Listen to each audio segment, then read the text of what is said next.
Hey folks, Doug Blake with Body Design University. And in today's video, I want to talk to you about exercise variations. And I'm always kind of inspired after we teach a live course because it allows me to engage with students that are learning to become personal trainers that have lots of questions when it comes to different type of exercises you can use to train different muscle groups. So it always gives me the opportunity to kind of go back to my roots when I actually did my own training and in athletics, particularly in just bodybuilding, for instance.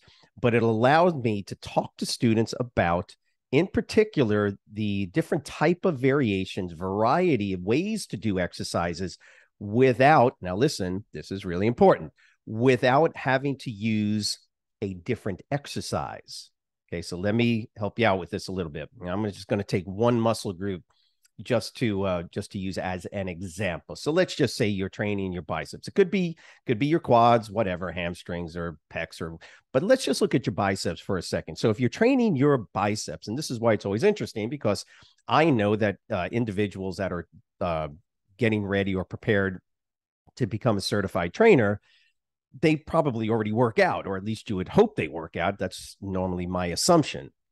And if you're already working out, you're either doing it in a health club, a gym, maybe even at home, wherever you're doing it. And in general, there's a large number of variety of exercise machines available to you to do it. So you go when you're training biceps and you've got a barbell curl, and then you've got dumbbells you can use. And then there are machines that allow you to do the same type of movements, but using, mechanical devices. There are bands, there are, the suspension devices like TRX. There's kettlebells, right? So just there, what was that? Barbell, right? It's like 5 or 6 different specific type of exercises that are all unique from each other, either because of the movement patterns or because of the modality of training, i.e., a suspension training apparatus like a TRX is a different training modality than using dumbbells.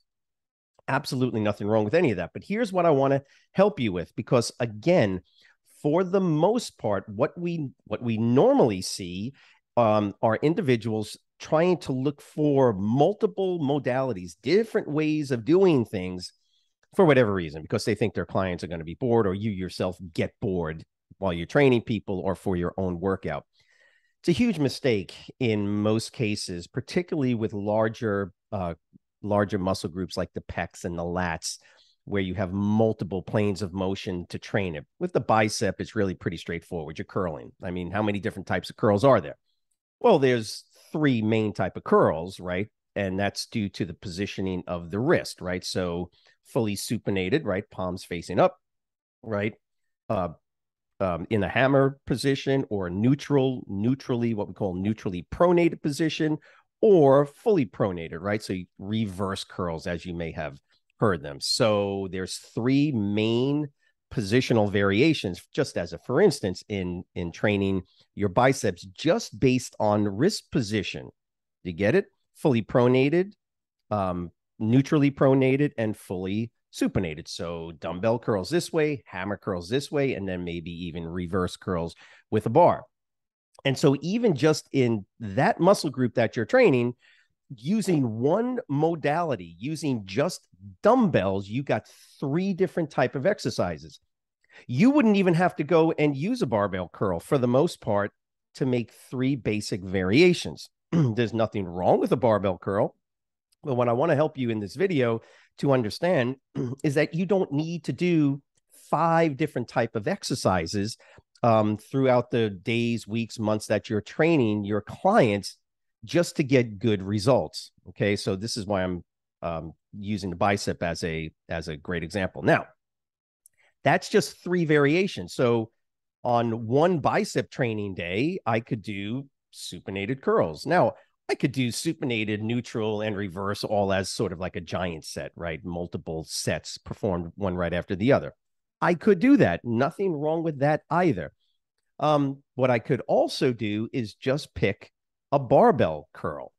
And what are the variations I can do with a barbell curl? See, what I'm trying to get you to think about is not using the TRX during one workout and then bands during one workout, barbells and dumbbell curls, and trying to get all of your modalities in one workout. You get what I'm saying? So in one workout, after I train my back, now I'm going to go train my biceps. I could literally just use dumbbells and get a great variety, a large variety of training options into that one workout just with dumbbells alone, just by changing the position of the wrist from fully supinated neutral to pronated, just as a for instance. So that's a one example. And now I can increase the number of varietal exercises or ways of doing the dumbbell curl, as a for instance, by doing what? Now it's not only wrist position, but think about this. I can also lean my body back. I can do seated dumbbell curls 3 ways. Okay, you get the idea? So seated dumbbell curls 3 ways. That's 3 different exercises. I can do them standing. And you may be saying to yourself, it's the same exercise. Technically, no, it's not, especially to a client. When a client is training with you, they're thinking, okay, I did these seated exercises. Well, now we're going to do them standing. Technically, that's 3 more exercises. You just got 6 variations just by doing the same modality, literally just using dumbbells. It doesn't end there. Why? Because if you got a bench that has an angle on it, you can actually do incline dumbbell curls. Okay, now remember, all I'm doing is giving you variations, these even minor variations. They don't seem significant, but they are. So now think about this. I can do them seated, just standing up as you see me here. I can do 1, 2, and 3. Simple enough. I can do them standing, 1, 2, and 3. Well, that's 6 different variety, right? 6 different variations. Well, now I can actually do an incline. And if I do an incline, basically what's happening is my elbows are moving back a little bit further. And now I got those 3 variations again. It's probably difficult to do incline dumbbell curls in a pronated positions, but you get the point. The idea is that no matter how I do this type of exercise, I have these variations that I can throw into it to make it interesting. You don't have, in order to train a person's biceps, it's really pretty simple. Flexion at the elbow with resistance in those 3 different wrist positions. You get the idea? I don't have to go from dumbbell curls and then go all the way over to using bands. I hope that makes sense. And then I've got to go and do my TRX. No, do yourself a big favor. And this is just from years of experience doing this with folks. Number one, every time you do multiple variations, some clients do have a challenge and they do struggle with learning how to do the proper movement patterns. And now here you are throwing them with another different movement pattern. Their neuromuscular system, well, it benefits, but their neuromuscular system might not catch on as quickly. So I'd rather have clients right from the get-go, keeping their elbows tucked in, doing the movement smooth, slow, and controlled, and perfect, or at least get as close as they can to perfection when it comes to doing one particular movement. So I hope you get the idea. Now let's just, again, that's biceps. Now remember, I just gave you 1, 2, 3, standing, 4, 5, 6, leaning back, 7, 8. I guess technically you can say, I wouldn't do that, but let's just say that's 6. So we'll do regular, inclined, and then neutral. So that's 6, 7, 8. That gives you the ability then to get 8 just using one modality. Think about this now. Okay, do you need me to count out all the different ways you can? If I did a band curl, I can use the bands. Let's just say I'm doing the rubber band right itself. So I got the handles and I can do bands. Great exercise, by the way. Nothing wrong with doing, obviously, any of these exercises. As long as there's tension and it's biomechanically correct, I'm okay with any of that stuff, right? I like variety, but I don't want you to be putting a ton of variety into every workout. Get the idea? So generally with biceps, I'm going to do curls, and then I might choose one other modality, maybe bands or TRX, suspension training. But I'm not going to do 3 different modalities in general. Depends on the person, of course. I'm talking about your average client. With an athlete where I may have to do significantly higher volume with them, meaning more sets, more reps, then sure, I might have 3 different type of exercises. But you get the point. let's just say I'm doing bench press. Now okay, pecs. Okay, I've given you biceps just as a for instance. But again, the general concept works on any muscle group that you're training. So I've got dumbbell presses, I've got barbell presses. What else do I've got? I've got TRX. You know the different modalities of training, right? You have, if you're in a health club, for instance, and you're doing one-on-one training, just as a for instance, you can then use the pressing machine if they have it. Then there's the cable crossovers, and there's probably 6, 7, maybe even 8 unique modalities, ways to do the exercises: dumbbells, barbells, suspension training. I guess you can use bands. I remember trying to use them, but there's generally not enough tension to use bands. Then there are press machines. There are fly machines, pec deck, for instance, right? Pec deck like this. I don't do it, but you can do it. You can do it. I just don't like to use them anymore. There's dip machines. I don't recommend you do dips, but you get the idea that there's all of these modalities that people have at their disposal. How do you make modifications on just a single exercise? Take dumbbell presses, for instance. What can you do to add variety or change up that one modality, that one movement that you're using with dumbbells to make the exercise different and more interesting, but not changing the modality? Stay with dumbbells, right? So you got flats, you've got inclines. Don't do decline presses. Please don't do any of that. So you got flats and inclines, period. Okay, don't be doing decline presses. It's not good for your shoulder. Point is that now I've got dumbbell presses where I can go all the way up, maybe touch to the middle. I can bring them out a little bit further, change the elbow position while I'm still feeling it in the pecs. I've got probably, just with dumbbells on flats and inclines, I've probably got another 5 or 6 different variations that I can use.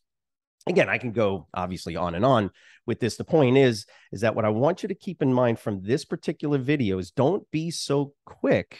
Don't be so quick in any particular workout that you're doing, whether it's a chest, shoulder, tricep workout, back and bicep workout, leg work.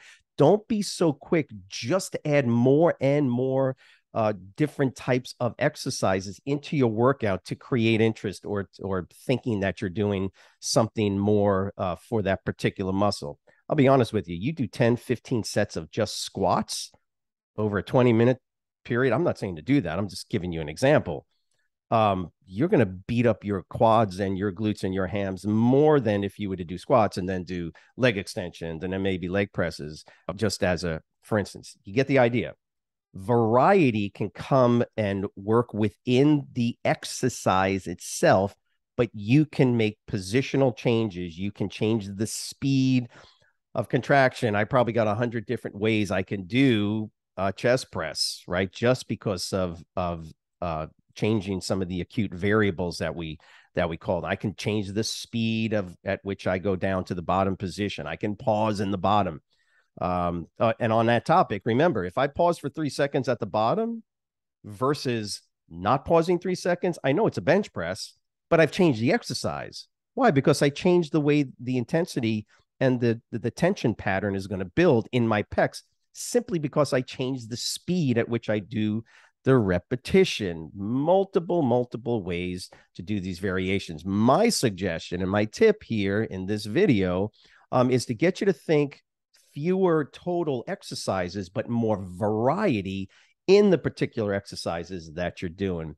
And it's all good, and your clients will appreciate it. Just keep in mind, smooth, slow, and controlled, biomechanically correct, and makes sense kinesiologically on the joints and how the muscles work. You keep that in mind as you go out there and you train your clients. Remember to subscribe to our channel. If you got any questions, you can leave them in the comments section below. We are always interested in hearing what you have to say about the different elements, components of exercise, and we can help you out with that. Have a great weekend, and we'll see you next week. Thanks.